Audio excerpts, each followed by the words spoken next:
بسم الله الرحمن الرحيم الحمد لله رب العالمين والصلاة والسلام على أشرف الأنبياء والمرسلين نبينا محمد وعلى آله وصحبه أجمعين. Assalamu alaikum wa rahmatullahi wa barakatuh. On continue l'explication du poème Al-Lamiyya de Cheikh al-Islam ibn Taymiyyah rahimahullah ta'ala. Avant de commencer, hier on m'a demandé certaines références concernant les chiites et leur position à propos des compagnons du prophète sallallahu alayhi wa sallam. Ça, bien sûr, c'est un livre de référence concernant le chiisme.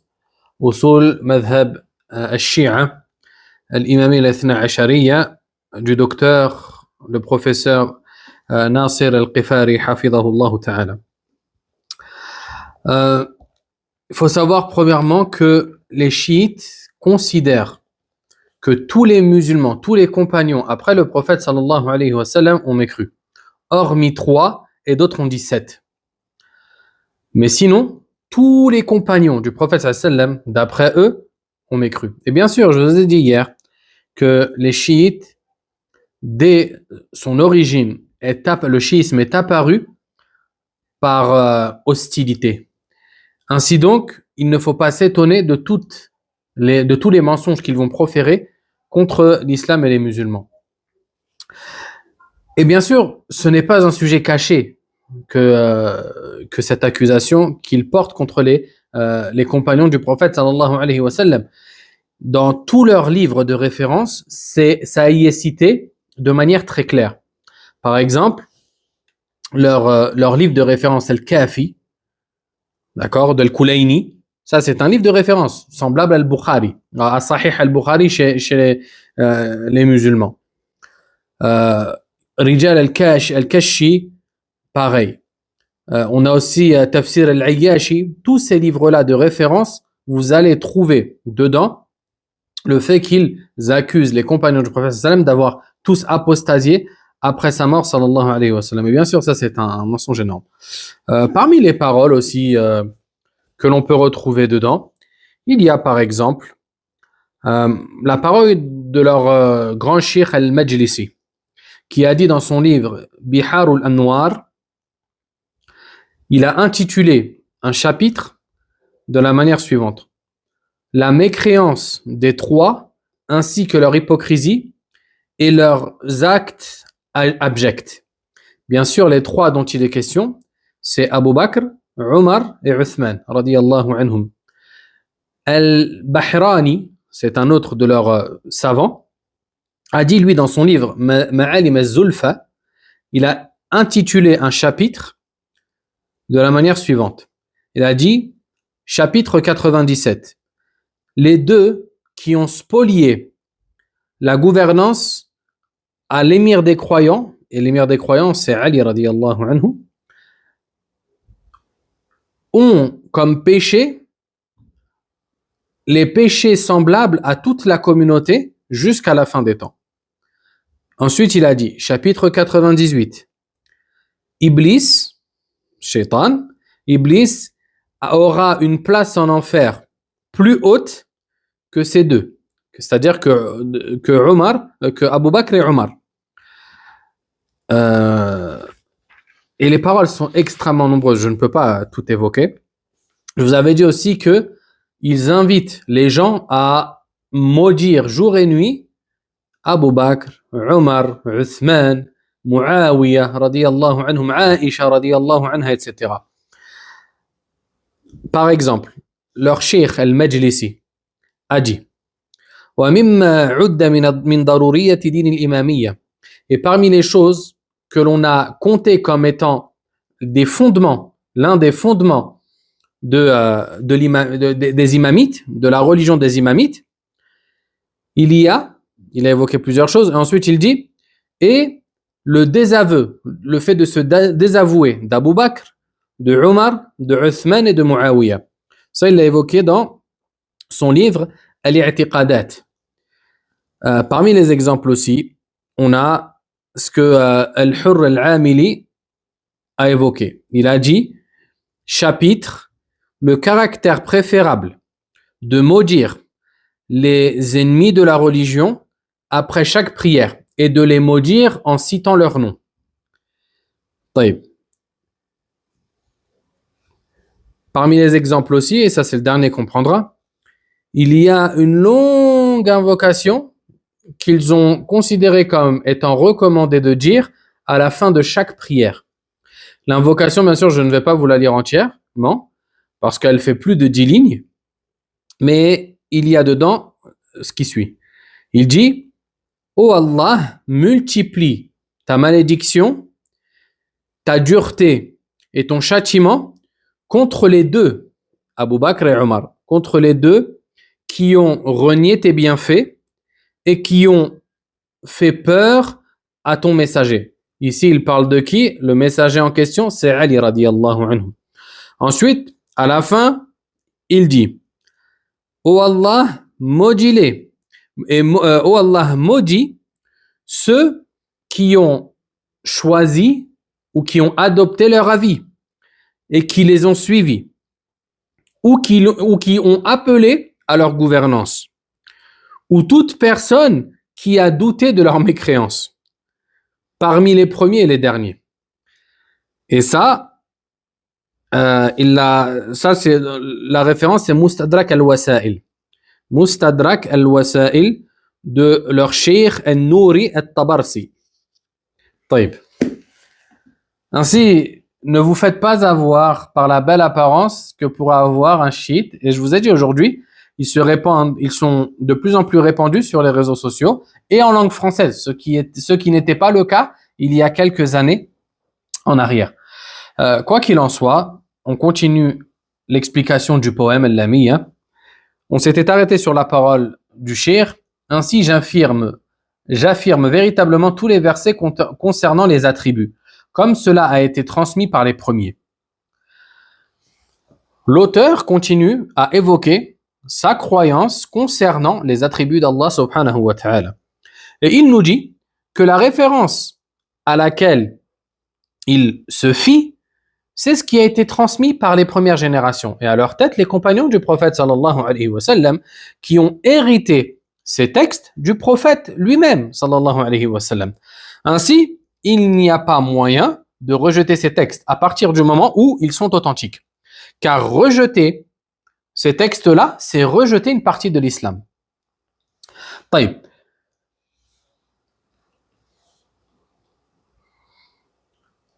Et on en tire que le musulman se doit, lorsqu'il lit le Coran, lorsqu'il lit la Sunna, il se doit de croire et d'affirmer les attributs qu'Allah Azza wa Jalla a affirmés pour lui-même ou que son prophète sallam a affirmé pour Allah subhanahu wa ta'ala. Et il n'a pas à les renier, il n'a pas le droit de les renier ou de les rejeter. طيب. Par exemple, le prophète sallallahu alayhi wa sallam, il y a énormément de hadiths authentiques dans lesquels il nous a présenté Allah Azza wa Jalla, où il nous a évoqué certains attributs d'Allah subhanahu wa ta'ala et certaines de ses actions. Par exemple, le prophète sallallahu alayhi wa sallam nous dit, Allah, exalté soit-il, descend au ciel le plus bas toutes les nuits. Le hadith a été rapporté par Al-Bukhari et Muslim et il est unanimement reconnu authentique. Le prophète sallallahu alayhi wa sallam nous dit aussi, Allah rit au sujet de deux hommes, l'un tue l'autre et les deux iront au paradis. Quant à celui qui a été tué, il combattait dans le sentier d'Allah. Et quant à l'autre, Allah accepta son repentir, puis il mourut martyr. Le hadith a été rapporté par Al-Bukhari et Muslim. Le prophète sallallahu alayhi wa sallam a dit aussi, notre Seigneur s'étonne d'un peuple qui sera conduit au paradis alors qu'ils étaient enchaînés dans ce bas monde. Le hadith a été rapporté par Al-Bukhari. Là, dans ces trois hadiths, il y a une multitude d'attributs d'Allah Azza wa Jal qui ont été évoqués. On les affirme comme ils sont venus, sans chercher à vouloir savoir comment Allah Azza wa Jal fait ceci, cela, parce que ça, c'est impossible de le saisir. Allah Ta'ala nous a dit « Laysa kamithlihi shay, wa huwa as-sami'ul basir » Rien ne lui est pareil. Et il est celui qui entend et qui voit. Ici, Allah subhanahu wa ta'ala nous a dit que rien ne lui est pareil. Ainsi, on ne peut pas savoir comment sont les attributs d'Allah, étant donné qu'on ne sait pas comment Allah Azza wa Jal est. Ainsi, ce qui nous incombe, c'est d'affirmer ces attributs comme ils sont venus. Et c'est tout. Walhamdulillah. طيب. Et bien sûr, affirmer les attributs d'Allah, ça ne veut pas dire connaître leur réalité, connaître le comment, al-kayfiyya. Non, on affirme juste l'attribut en affirmant aussi qu'on a compris le sens de l'attribut. Quant au comment, ça, Allahu a'lam. Ce sont des choses qui font partie du monde de l'invisible qu'il est impossible de saisir. طيب. Et c'était ça la voie des salafs. La voie des salafs, c'était ça. C'est pour ça qu'il y a une célèbre phrase qui a été rapportée de plus d'un d'entre eux. Il disait Amirruha kama ja'at wa la tas'alu 'anil kayf. Affirmez-les, c'est-à-dire les attributs, comme ils ont été relatés, sans vouloir saisir le comment. طيب. C'est ça que l'imam Malik, rahimahullah ta'ala, lorsqu'il a été questionné un jour à la mosquée concernant l'élévation d'Allah, l'attribut de al-istiwa, l'élévation, l'établissement sur le trône. Sa réponse fut très claire. Il dit, quant au sens de l'établissement, on sait ce que ça veut dire. Quant au comment, on ne sait pas, on l'ignore. Et quant à la foi en cet attribut, c'est obligatoire. Ensuite, il a ordonné qu'on fasse sortir cet homme de la mosquée parce que sa question avait pour but de semer la zizanie. طيب. De manière très synthétique, on va avoir deux grands groupes qui se sont égarés concernant les noms et les attributs d'Allah subhanahu wa ta'ala. Deux extrêmes. Les premiers, ce sont les négateurs, ce qu'on appelle al-mu'attila. Et eux, ensuite, se sous-divisent en plusieurs groupes. Et le deuxième, l'autre extrême, c'est al-mushabbiha, les comparateurs. Al-mu'attila, les négateurs, ce sont ceux qui ont nié et rejeté les attributs divins, soit de manière directe ou soit en interprétant les attributs par des sens qui ne reflètent pas l'attribut en lui-même. Quant al-mushabbiha, les comparateurs, ce sont ceux qui ont assimilé, fait ressembler les attributs divins à ceux des créatures, ou soit les attributs des créatures à ceux du Créateur subhanahu wa ta'ala. Et on retrouve parmi les négateurs, al-mu'attila, plusieurs groupes. Parmi eux et parmi les plus connus à notre époque, c'est al-asha'ira. Al-asha'ira qui ont accepté, ensuite ils ont divergé entre eux, mais de manière, le plus célèbre, c'est qu'ils ont accepté 7 attributs et tout le reste, ils les ont rejetés. Tout le reste, ils les ont rejetés par l'interprétation. Soit l'interprétation, soit le rejet direct. Et ça, bien sûr, ça n'a rien à voir avec la voix du prophète sallallahu alayhi wa sallam et de ses compagnons. Et celui qui prétend le contraire se doit de ramener la preuve. Et bien sûr, il n'y a aucune preuve à ce sujet. Toutes les preuves sont contre eux. طيب. Ensuite, l'auteur dit, et je renvoie à leur transmetteur la responsabilité. Et je les préserve, c'est-à-dire les textes concernant les attributs divins, de tout ce que l'on peut s'imaginer. Il dit en premier lieu, et je renvoie la responsabilité à ses transmetteurs. C'est-à-dire ceux qui ont transmis les textes concernant les attributs divins, moi je ne suis pas responsable. Tout ce que j'ai fait, c'est de me soumettre à la révélation divine. Je me suis soumis à ce qui a été transmis authentiquement. Car à partir du moment où l'information est arrivée aux croyants de manière authentique, il ne peut que se soumettre. Il ne peut que se soumettre. C'est pour ça que la parole des compagnons a toujours été « Sami'na wa ata'na ». Nous avons entendu et nous avons obéi. Il en est de même pour les autres croyants. Lorsqu'un texte te vient, tu ne dois pas commencer à polémiquer, à t'interroger. Attends, est-ce que je vais l'accepter ou je ne vais pas l'accepter? Allah subhanahu wa ta'ala a blâmé des gens qui se sont comportés de cette manière. أَفَتُؤْمِنُونَ بِبَعْضِ الْكِتَابِ وَتَكْفُرُونَ بِبَعْضِ. Est-ce que vous croyez en une partie du livre et vous mécroyez en une autre? Ici, Allah subhanahu wa ta'ala a blâmé ceux qui ont agi de cette manière. À partir du moment où tout le livre, toute la révélation vient d'Allah, comment une personne qui se prétend croyant peut se permettre d'accepter ce qu'elle veut et de rejeter ce qu'elle veut. Taïb. Ensuite, il dit, et je les préserve de tout ce que l'on peut s'imaginer. Et ici, ça vient confirmer ce qu'on a dit tout à l'heure. Le fait que affirmer la tribu, ça ne veut pas dire connaître le comment. Connaître le comment de la tribu. Car ceci, c'est une chose qui fait partie du monde de l'invisible et c'est impossible de le saisir. Bien qu'il existe, mais il est impossible pour nous de saisir sa réalité. Taïb. Concernant les pensées furtives qui peuvent passer dans la tête de tout à chacun, celles-là, elles sont pardonnées à partir du moment où on ne leur donne pas suite, où on n'œuvre pas en conséquent de ces pensées furtives. Al-wasawis, les insufflations du diable, que ce soit des insufflations du diable ou des insufflations de l'âme. C'est ça que les compagnons eux-mêmes se sont plaints au prophète sallallahu alayhi wa sallam de ces pensées.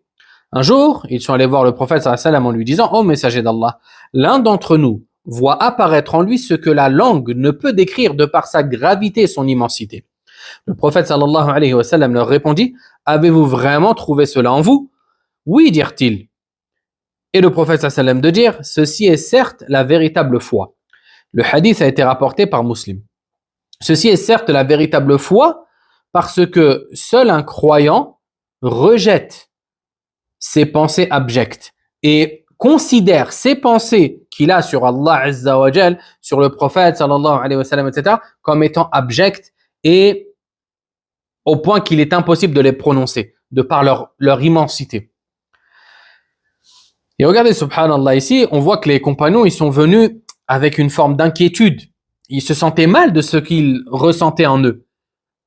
Mais le prophète sallallahu alayhi wa sallam a fait basculer cette situation négative en une situation positive. Il leur a dit ça, c'est la preuve. Là, ça, c'est la preuve d'une foi véridique. Subhanallah. C'est comme ça que le croyant doit être. Il doit toujours trouver du bien dans ce qui arrive. Il doit toujours être un moteur d'optimisme pour les autres. Il ne faut pas qu'il soit pessimiste, toujours négatif, toujours à broyer du noir. Il voit que le mal. Non, le musulman, au contraire. Le prophète, sallallahu alayhi wa sallam, rappelez-vous, dans Kitab al-Tawhid, on avait parlé de al-fa'l, al-tafa'ul, l'optimisme. Et c'était quelque chose que le prophète, sallallahu alayhi wa sallam, aimait énormément.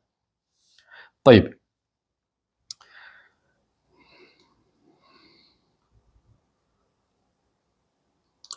Ensuite, l'auteur dit que la laideur frappe celui qui a rejeté le Coran derrière lui et qui, lorsqu'il argumente, dit « El-Akhtal a dit ». Dans ce vers, l'auteur invoque contre celui qui a rejeté le Coran derrière lui ou qui a rejeté une partie du Coran derrière lui. Car en réalité, agir de la sorte est un acte qui provoque l'enlaidissement. Car plus tu vas t'éloigner de la révélation divine, plus tu vas t'enlaidir. Plus tu vas réunir en toi les mauvaises mœurs, les mauvais caractères et tout ce qui va te rendre moche. C'est pour ça que Allah subhanahu wa ta'ala a dit Inna hadha al-Qur'an yahdi lillati hiya aqwam. Ce Coran guide certainement vers ce qu'il y a de plus droit. Vers ce qu'il y a de plus droit dans tout. Dans la croyance, dans le comportement, dans les actes d'adoration, dans les transactions financières, etc. Celui qui s'attache au Coran, il est impossible qu'il ait un mauvais caractère par la suite. Aïcha radiyallahu anha, lorsqu'elle a décrit le prophète sallallahu alayhi wa sallam, elle a dit, il était tel un Coran qui marchait. Parce que le prophète sallallahu alayhi wa sallam mettait en pratique tous les enseignements d'Allah subhanahu wa ta'ala. Et on oublie trop souvent que le Coran, c'est un livre afin d'aiguiller, de diriger, de guider l'humanité sur le droit chemin. Et ce n'est pas seulement un livre qu'on doit prendre pour le psalmodier ou pour le réciter ou le lire.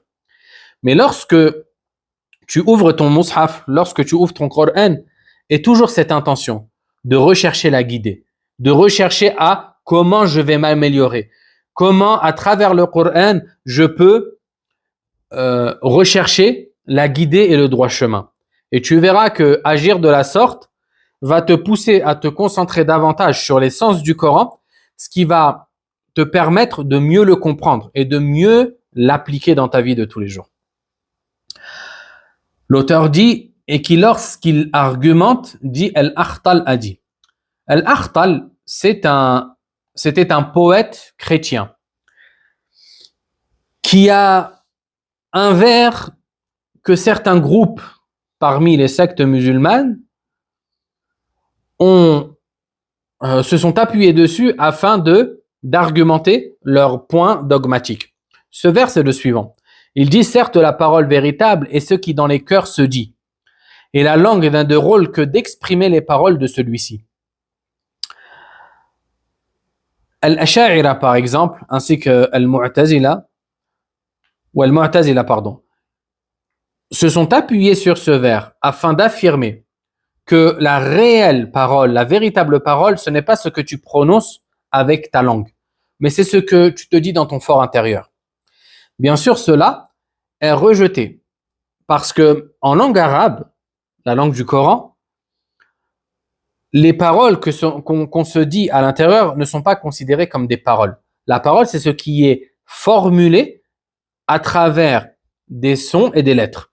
Et ce n'est pas ce qui se dit dans le fort intérieur. Et ça, le Coran lui-même a rejeté cela. Allah Azza wa Jalla dit وَكَلَّمَ اللَّهُ مُوسَى تَكْلِيمًا. Et Allah parla à Moïse de vive voix. Ça veut dire qu'Allah Azza wa Jalla parle réellement. طيب, Al-Nuhas, ce grand grammairien et ce grand linguiste, a dit, les grammairiens sont unanimes quant au fait que lorsque le verbe est appuyé par son nom commun, ce qu'on appelle al-masdar, son sens ne peut alors être figuré. Comme dans ce verset. Ici, Allah a dit وَكَلَّمَ اللَّهُ مُوسَى تَكْلِيمًا.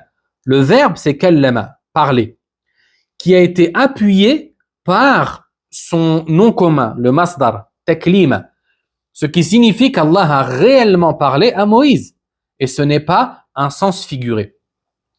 طيب. Ainsi, ceux qui ont interprété cet attribut n'ont pas d'argument. Ils n'ont pas d'argument, ou en tout cas n'ont pas d'argument venant de la révélation. Parce que, au contraire, tous les arguments venant de la révélation sont contre eux. طيب.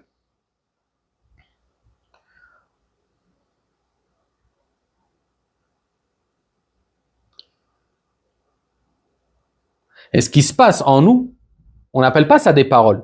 On appelle ça des insufflations, des pensées. Mais ce ne sont pas des paroles.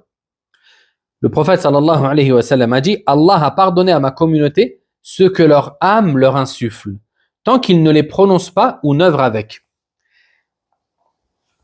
Et le hadith a été rapporté par Al-Bukhari et Muslim. طيب.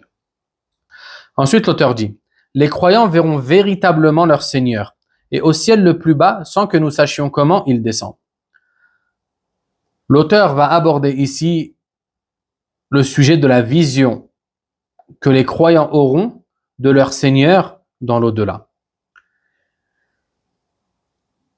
Et ce sujet-là a été confirmé par le Coran, ainsi que la sunna du prophète sallallahu alayhi wa sallam et le consensus des musulmans. Allah Ta'ala a dit concernant cette vision, ce jour-là, il y aura des visages resplendissants qui regarderont leur Seigneur. Wujuhu yawma idhin nadira ila rabbiha nadira. Allah Ta'ala a dit aussi lilladhina ahsanul husna wa ziyada. À ceux qui agissant bien est réservé la meilleure récompense et même davantage. Le prophète sallallahu alayhi wa sallam a expliqué ce surplus de récompense comme étant la vision que les croyants auront de leur Seigneur au paradis. Le prophète sallallahu alayhi wa sallam a dit, vous verrez certainement votre Seigneur comme vous voyez la lune aujourd'hui, et vous n'aurez aucun mal à le voir. Le hadith a été rapporté par Al-Bukhari et Muslim. Et il a atteint le plus haut degré d'authenticité, ce qu'on appelle mutawatir. Il a été rapporté de manière très abondante. طيب. Parmi les questions aussi autour de la vision, c'est est-ce que les croyants peuvent voir Allah Azza wa Jal dans ce bas monde? Cheikh al-Islam rahimahullah ta'ala y a répondu. Il dit, les savants musulmans se sont accordés à dire qu'il est impossible de voir Allah dans ce bas monde. Et ils n'ont divergé qu'à propos du prophète sallallahu alayhi wa sallam. La majorité affirme que le prophète sallallahu alayhi wa sallam n'a pas vu Allah d'une vision oculaire. Et ceci n'a ni été rapporté d'Ibn Abbas ni de l'imam Ahmed. En revanche, ce qui a été rapporté d'eux, c'est que le prophète sallallahu alayhi wa sallam a vu son Seigneur sans préciser la nature de cette vision, ou soit qu'il l'a vu dans son fort intérieur. Taïb. Ensuite, le cheikh dit, et au ciel le plus bas, sans que nous sachions comment il descend. Et ici, il aborde l'attribut de la descente. Allah Azza wa Jal descend au ciel le plus bas chaque nuit, comme le prophète sallallahu alayhi wa sallam nous l'a évoqué. Et bien sûr, les hadiths qui ont été rapportés à ce sujet ont atteint le plus haut degré d'authenticité, mutawatir. Comme l'a rapporté l'imam al-Zahabi dans son livre Al-Ulul al-Ali al-Ghaffar. Et le plus connu des hadiths à ce sujet, c'est le hadith d'Abu Hurayra radiyallahu anhu dans lequel le prophète sallallahu alayhi wa sallam a dit « Notre Seigneur descend au ciel le plus bas lors du dernier tiers de la nuit. » Le prophète sallallahu alayhi wa sallam a aussi dit, comme dans le hadith de Aïcha, il n'est pas un jour durant lequel Allah a franchi le plus de serviteurs du feu que le jour de Arafat. Et il descend puis se vante de ses serviteurs auprès des anges. Le hadith a été rapporté par Muslim. Ensuite, l'auteur dit, aussi, j'affirme l'existence de la balance et du bassin, duquel je l'espère d'une gorgée m'abreuver.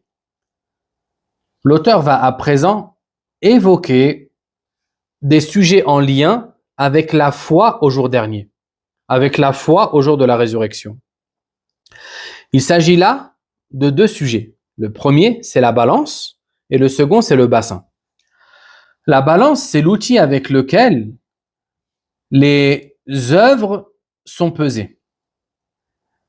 Et le bassin concerne ce qui a été octroyé au prophète sallallahu alayhi wa sallam et duquel sa communauté sera abreuvée le jour de la résurrection. Voyons ensemble maintenant quelques points concernant ces deux sujets. Premièrement, ces deux choses font partie du monde de l'invisible et elles ne peuvent être vues dans ce bas monde.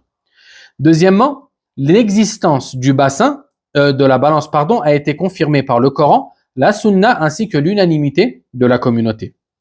Allah Azza wa Jal a évoqué la balance à plusieurs reprises dans le Coran. Il nous dit par exemple وَنَضَعُ الْمَوَازِينَ الْقِسْطَ لِيَوْمِ الْقِيَامَةِ. Au jour de la résurrection, nous placerons les balances exactes. Nulle âme sera lésée en rien. Il dit aussi subhanahu wa ta'ala فَأَمَّا مَنْ ثَقُلَتْ مَوَازِينُهُ فَهُوَ فِي عِيشَةٍ رَاضِيَةٍ وَأَمَّا مَنْ خَفَّتْ مَوَازِينُهُ فَأُمُّهُ هَاوِيَةٌ. Quant à celui dont la balance sera lourde, il sera dans une vie agréable. Et quant à celui dont la balance sera légère, sa destination sera al-Hawiya, l'enfer. Parmi les questions concernant ce sujet, il y a le fait de savoir qu'est-ce qui sera pesé. Est-ce les œuvres, est-ce les serviteurs ou bien est-ce les deux? Les savants ont divergé. Le premier avis consiste à dire que ce sont les œuvres qui seront pesées. Ils se sont appuyés sur plusieurs arguments. Entre autres, la parole du prophète sallallahu alayhi wa sallam, deux paroles aimées du tout miséricordieux, légères sur la langue, lourdes dans la balance. Subhanallah wa bihamdihi, subhanallah al-azim. Hadith a été rapporté par Al-Bukhari et Muslim. Ici, le prophète sallallahu alayhi wa sallam a dit deux paroles qui sont lourdes dans la balance. Le deuxième avis consiste à dire que c'est le serviteur qui sera pesé. Et ils se sont appuyés sur plusieurs arguments. Parmi eux, le hadith d'Abu Hurayra radiyallahu anhu dans lequel le prophète sallallahu alayhi wa sallam a dit « L'homme corpulent viendra le jour du jugement sans pour autant peser plus lourd auprès d'Allah qu'une aile de moustique. » Le hadith a été rapporté par Al-Bukhari et Muslim. Le troisième avis consiste à dire que ce sont aussi bien les actes que les serviteurs qui vont être pesés. Et c'est celui-là l'avis le plus juste, wallahu a'lam, car il permet de réunir entre tous les arguments. Taïb, quel est l'intérêt de la pesée le jour du jugement, étant donné qu'Allah subhanahu wa ta'ala en a connaissance, ainsi que du poids de chaque action? Ici, il faut faire la distinction entre les deux catégories, les croyants et les mécréants. Concernant la sagesse, pour les croyants, c'est afin que chaque serviteur entrant au paradis entre en ayant la conviction que c'est par pure miséricorde d'Allah Azza wa Jal qu'il rentre au paradis. Et ce n'est pas grâce à ses actions. Et concernant le mécréant, c'est pour ça que le prophète sallallahu alayhi wa sallam a dit « Nul n'entrera au paradis grâce à ses actions ». Les compagnons dirent « Même toi, ô messager d'Allah ?» Et là, il répondit « Moi non plus.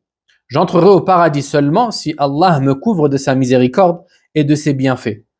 Œuvrez droitement, et si vous n'y parvenez pas, alors rapprochez-vous-en. » Le hadith a été rapporté par Al-Bukhari et Muslim. Taïb. Voyons ensemble maintenant quelques points concernant le bassin du prophète sallallahu alayhi wa sallam, ce qu'on appelle Al-Hawd. Les hadiths concernant Al-Hawd ont atteint le plus haut degré d'authenticité. Plus de 30 hadiths ont été rapportés. 20 d'entre eux ont été rapportés dans les sahih d'Al-Bukhari et de Muslim. Taïb. Ainsi, l'unanimité des gens de la Sunna est établie. Tous reconnaissent l'existence de ce bassin. Et ce bassin a déjà été créé. Le prophète sallallahu alayhi wa sallam a dit « Je jure par Allah que je vois mon bassin en ce moment même. » Et il dit aussi « Entre ma maison et ma chair se trouve un jardin parmi les jardins du paradis. » Ce qu'on appelle Al-Rawda à Médine. « Et ma chair est au-dessus de mon bassin. » Et les deux hadiths ont été rapportés par Al-Bukhari et Muslim. Le prophète sallallahu alayhi wa sallam nous a décrit comment était son bassin. Il nous dit « La longueur de mon bassin est équivalente à la distance parcourue en un mois. Son eau est plus blanche que le lait, son odeur plus suave que le musc, ses récipients sont comparables aux étoiles dans le ciel, et celui qui en boit ne ressentira plus jamais la soif. » Le hadith a été rapporté par Al-Bukhari et Muslim. Taïb. Ensuite, l'auteur dit « Et j'affirme l'existence du sirat qui sera étendu au-dessus de l'enfer. L'homme sera alors préservé et sauvé ou bien abandonné. » L'auteur continue à évoquer des choses qui vont se passer le jour du jugement. Et là, il a évoqué ce qu'on appelle as-sirat. As-sirat, c'est un pont qui sera suspendu au-dessus de l'enfer et sur lequel tous les serviteurs qui entreront au paradis devront passer, obligatoirement. Ici, l'auteur nous dit, l'homme sera alors préservé et sauvé, c'est-à-dire du châtiment de l'enfer, ou bien abandonné. Et ceci par pure justice et sagesse d'Allah Azza wa Jal. Celui qui tombera de ce pont, c'est qu'il l'aura mérité. Et nous demandons à Allah Azza wa Jal de nous en préserver. Taïb. Cheikh al-Islam ibn Taymiyyah rahimahullah ta'ala a dit « Et le pont as-Sirat correspond à la traversée qu'Allah a citée lorsqu'il a dit « Il n'y a personne parmi vous qui ne passera par l'enfer. Car il s'agit là pour ton Seigneur d'une sentence irrévocable. » Dans ce verset de Surat Maryam, Allah ta'ala nous dit clairement que tout le monde devra traverser ce pont qui sera suspendu au-dessus de l'enfer. Le prophète sallallahu alayhi wa sallam a expliqué ce verset comme étant la traversée du pont as-Sirat. Taïb. Hadith d'Ibn Mas'ud radiyallahu anhu nous confirme aussi cela. Le prophète sallallahu alayhi wa sallam a dit concernant ce verset, les gens seront tous amenés à l'enfer et chacun le traversera selon ses actions. Taïb. Ainsi donc, chacun traversera le pont as-Sirat selon ses actions dans ce bas monde. Si tes actions étaient bonnes, si tu te précipitais à te conformer aux ordres d'Allah subhanahu wa ta'ala et t'écarter de ces interdits, sache alors que ta vitesse sera rapide. Ta vitesse de passage sur le pont sera rapide. On dit au prophète sallallahu alayhi wa sallam, ô messager d'Allah, qu'est-ce que le pont? Il répondit, un endroit glissant sur lequel le faux pas est facile. Il comporte des crochets ainsi que des épines de fer semblables à la plante épineuse du Najd as-Sa'dan. Le croyant le traversera en un clin d'œil, d'autres en un éclair, d'autres à la vitesse du vent, d'autres à vol d'oiseau, d'autres à la vitesse du cheval de course, d'autres à la vitesse du cavalier à dos de chameau. Parmi eux, ceux qui auront été sauvés, et d'autres seront quant à eux griffés, jetés puis empilés et rassemblés dans le feu de la géhenne. Et le hadith a été rapporté par Al-Bukhari et Muslim. طيب. Que se passera-t-il après la traversée de ce pont? Le prophète sallallahu alayhi wa sallam a dit: après que les croyants auront été préservés de l'enfer, ils seront arrêtés sur un pont nommé Al-Qantara, entre le paradis et l'enfer. Et dessus seront jugées les injustices et les torts commis entre les serviteurs dans ce bas monde. Puis lorsque tous seront purifiés et débarrassés de leurs injustices, l'entrée au paradis leur sera autorisée. Le hadith a été rapporté par Al-Bukhari. On comprend de ce hadith que l'intérêt du pont qu'il y a après As-Sirat, qui est nommé Al-Qantara, c'est de purifier les croyants de toute animosité que leur cœur pourrait contenir contre leurs frères et sœurs co-religionnaires. Car nul ne rentrera au paradis si ce n'est après avoir été purifié. Car Allah Azza wa Jal a appelé le paradis la maison des bons, Darut Tayyibin. Et c'est pour ça que même les anges diront aux habitants du paradis: Salamun alaykum tibtum.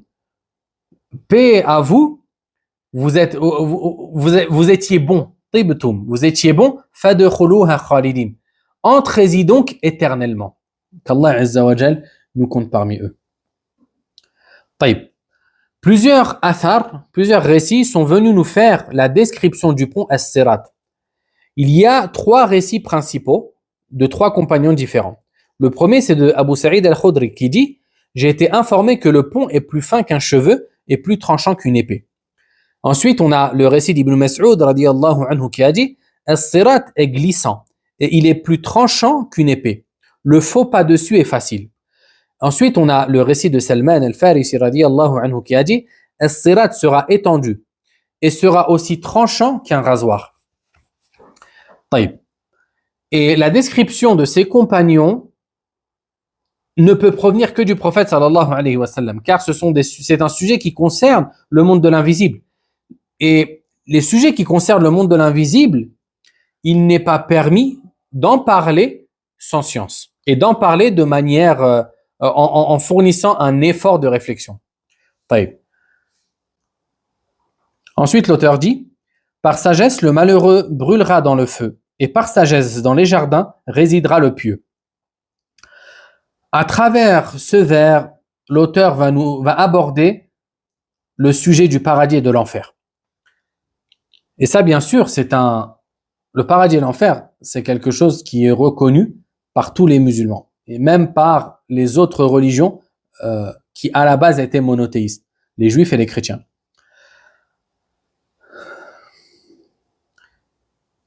Première question que l'on peut se poser, c'est: est-ce que le paradis et l'enfer sont déjà créés? Allah subhanahu wa ta'ala, dans le Coran, nous a répondu à cette question et il nous a dit que le paradis et l'enfer étaient déjà préparés.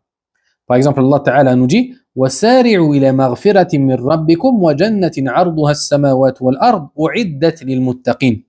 Et concourez au pardon de votre Seigneur et à un jardin large comme les cieux et la terre, préparé pour les pieux. Ici, Allah ta'ala nous dit que ce jardin, le paradis, est déjà prêt.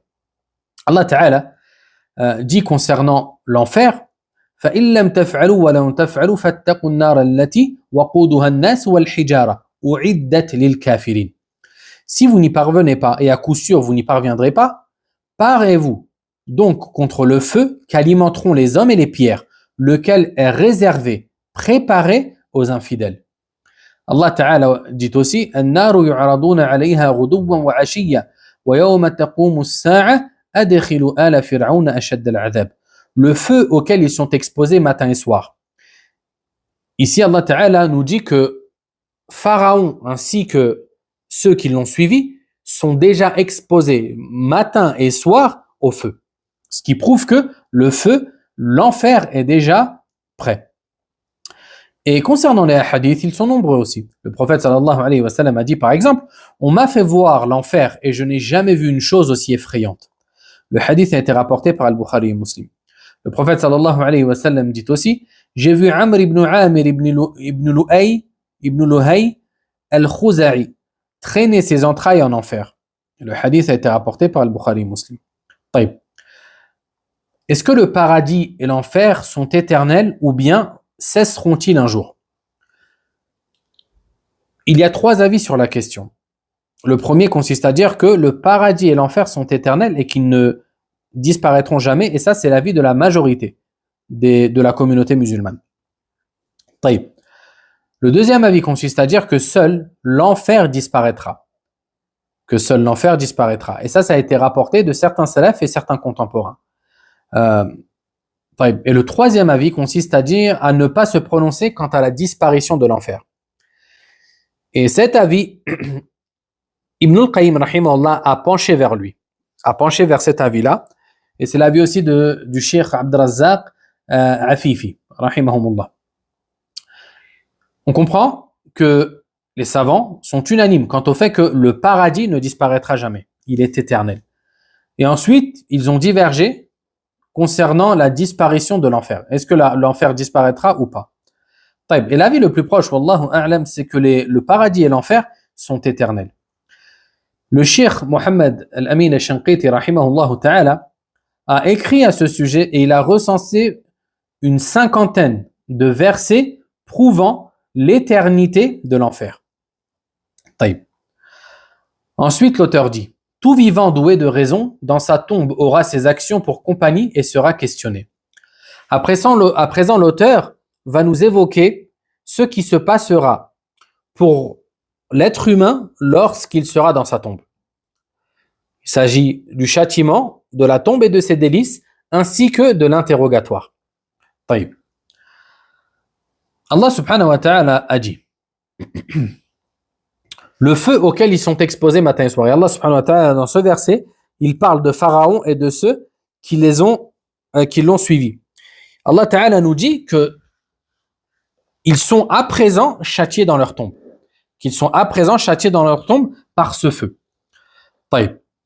Le prophète sallallahu alayhi wa sallam a dit, concernant le châtiment de la tombe, Abu Huraira radiyallahu anhu nous dit que le prophète sallallahu alayhi wa sallam invoquait Allah azza wa jalla en disant, oh Allah, je cherche protection auprès de toi contre le châtiment de la tombe. Le hadith a été rapporté par Al-Bukhari et Muslim, ce qui prouve que le châtiment de la tombe, c'est une réalité qui existe. Ibn Abbas radiyallahu anhu a rapporté que le prophète sallallahu alayhi wa sallam passa près d'un cimetière à Médine ou à la Mecque et il entendit le bruit de 2 hommes se faisant châtier dans leur tombe. Le prophète sallallahu alayhi wa sallam dit alors, ils se font châtier et leur châtiment est dû à une action qu'ils ont sous-estimée. Ce qui prouve que le châtiment de la tombe, c'est une réalité. Et le hadith a été rapporté par Al-Bukhari et Muslim.